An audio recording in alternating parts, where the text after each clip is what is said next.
Les Confidences littéraires ont la chance de rencontrer aujourd'hui l'écrivain Olivier Seban à l'occasion de la sortie chez Rivage de son dernier roman Cendre Blanche. Bonjour Olivier Seban. Bonjour.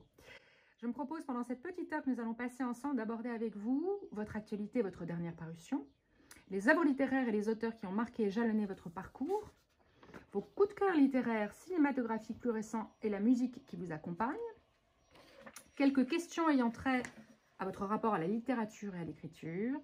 Et enfin, dans la dernière partie de notre entretien, je vous demanderai si vous avez un objet auquel vous êtes particulièrement attaché et je vous demanderai de nous lire un extrait de votre livre.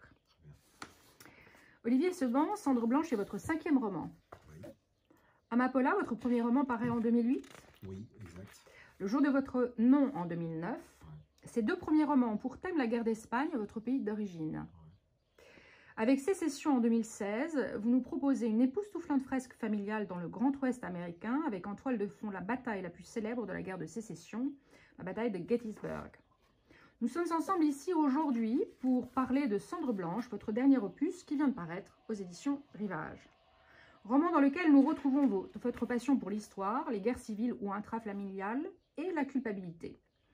Quel que soit leur héritage, les exilés sont animés par une soif de reconnaissance identitaire, amoureuse et sociale. Alors de quoi s'agit-il? Nous suivons les parcours parallèles d'une sœur et de son frère.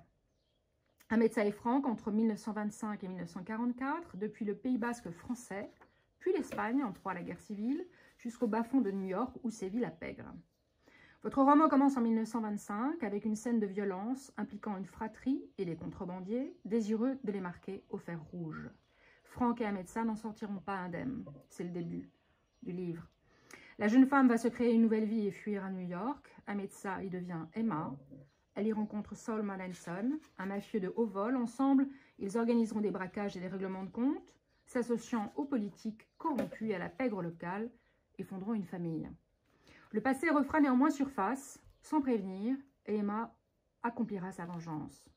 Dans cette fresque romanesque hautement cinématographique, Emma incarne le courage face à l'adversité, tandis que Franck, son frère, emprunte la voie de la lâcheté. Avec ce roman foisonnant au rythme effréné, vous nous brossez et retracez avec maestria le portrait d'une femme puissante que rien ne peut détruire.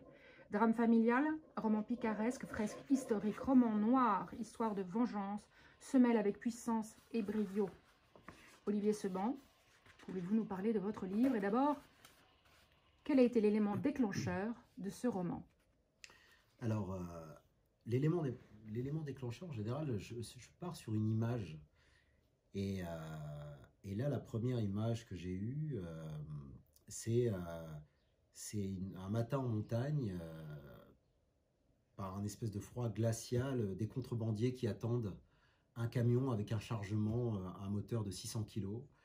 Et je suis parti de là. Il y a toujours une ouverture comme ça. Je voyais le paysage d'abord, un col de montagne, et puis derrière arrivent les personnages qui vont être les personnages principaux, un frère, une sœur, et tout le drame qui va s'enchaîner.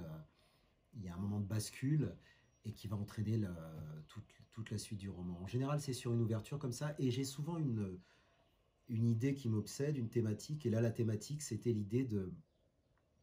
La première thématique, parce qu'ensuite il y a des choses qui en découlent, c'était l'idée de la vengeance et de la peur et de la lâcheté.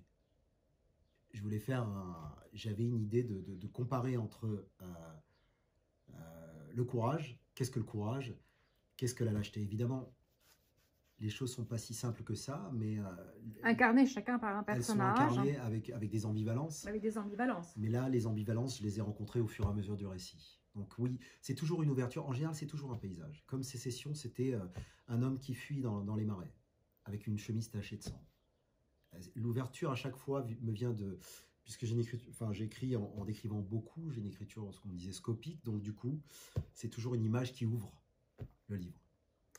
Alors, vos personnages, parlez-nous d'abord d'Emma, qui est quand même prégnante. Et je voudrais savoir comment vous faites pour avoir cette capacité incroyable de vous mettre dans la tête d'une femme à ce point-là.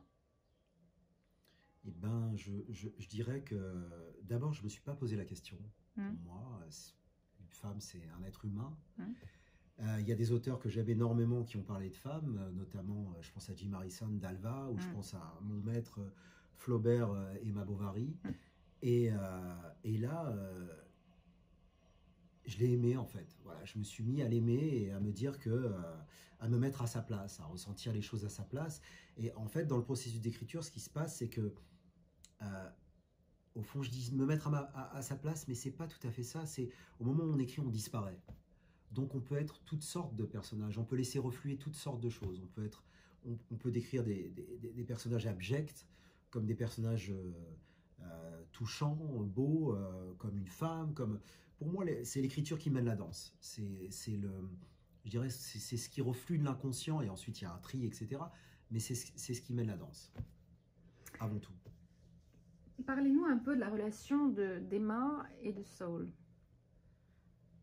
Alors, Parce qu'elle embrasse tout de suite oui. l'univers de Saul. Bah, Emma, alors qu'elle vient de cet univers-là et ouais. qu'elle veut s'en échapper. Et elle arrive à New York, East Island, ouais. terre de tous les possibles. Qu'est-ce qui se passe?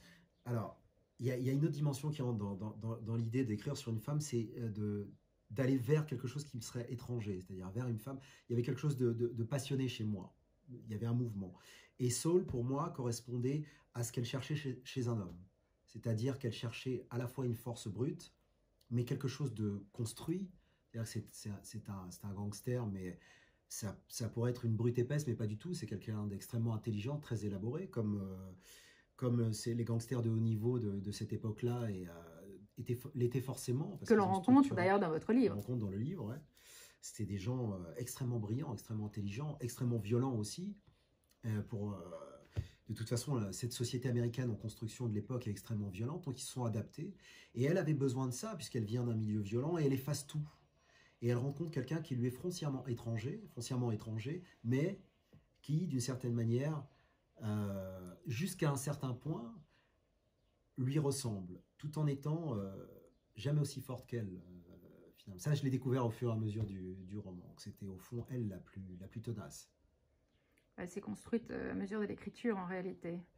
Absolument, oui. Ouais. Elle est devenue, pour moi, invulnérable au fur et à mesure. Pour moi, invulnérable, ça n'exclut pas l'échec. Donc, je pensais beaucoup à la phrase d'Hemingway en écrivant le roman, à la victoire dans l'échec. Ouais. C'est pour ça que j'ai mis une citation, d'ailleurs, aussi d'un chanteur de folk que j'aime beaucoup, qui s'appelle Ray LaMontagne, en début de livre, qui dit en anglais, en gros, c'est pas parce qu'un homme est à terre qu'il est battu, il est fini. Et il y avait tout ça qui se jouait derrière. Donc ça concerne les deux personnages, Emma et son frère. Et Emma, elle s'est construite au fur et à mesure, avec une force, je la sentais, elle me dépassait, quoi, voilà. Elle m'a doublé, quoi. Voilà. Merveilleux. Et le frère, alors, Franck? Parlez-nous un peu de Franck. Alors, chez Franck, ce que j'ai aimé, ce que j'ai beaucoup aimé, c'est sa vulnérabilité, sa faiblesse, son recul apparent, sa lâcheté, avec toujours cette manière de reculer. C'est un petit peu comme... là, c'est la métaphore de la boxe qui me vient, mais il y a des boxeurs qui boxent en reculant, mais qui sont aussi des contreurs. Et à un moment donné, ils deviennent dangereux parce qu'une fois qu'ils sont acculés dans les cordes, ils répondent. Et Franck, c'est ça. Parce qu'il fait un choix perso, il fait un choix personnel à un moment donné du livre, oui, qui est quand même extrêmement courageux, entre guillemets, enfin, qui va même au-delà, il va au-delà de ce qu'on peut imaginer, compte tenu d'un choix personnel qu'il va faire. Et il lui faut toute une accumulation pour arriver à... C'est comme un espèce de ressort qu'on aurait tendu et au maximum de l'énergie, il répond à ce moment-là. Et la réponse vaut ce qu'elle vaut, mais elle est pareil, encore une fois, parce que j'écris souvent en ayant un arrière-texte, et je pensais beaucoup, j'aime beaucoup les personnages de Conrad, et je pensais au personnage de Lord Jim, qui commet un acte... en apparence, nous, on le pardonnerait, mais lui, il ne se pardonne pas cet acte-là. Et il cherche une rédemption. Et pour moi, mon personnage, Franck, c'est ça. Il est en recherche d'une rédemption, et il n'est pas capable de la trouver pendant très longtemps. Pendant très longtemps. Ouais. Et il la paye cher, cette rédemption. Ce titre, Cendre Blanche, pourquoi? Alors, Cendre Blanche, ça appelle beaucoup de choses. Ça appelle un moment capital du livre, dramatique, où Emma subit quelque chose d'affreux. Sans trahir, quoi. Sans trahir. Hein. Et il y a un épisode avec de la neige. Et il y a un rappel de cet épisode plusieurs fois dans le roman, à travers la neige, à travers les cendres. Et les cendres sont la métaphore d'un deuil, de ce qu'elle perd, voilà, et la blancheur de même. Et c'est la récurrence d'un souvenir qui la hante et qui la travaille et qui est... je peux pas dire le mot parce que je dévoilerai le livre, mais c'est à la fois le point de rupture et le point de départ de sa vie. De reconstruction. Et de reconstruction, ouais. C'est ce qu'il... Je dirais, c'est ce qui la met au monde, étrangement. Oui. Dans une inversion de ce qui se passe dans le chapitre en question. Merci beaucoup.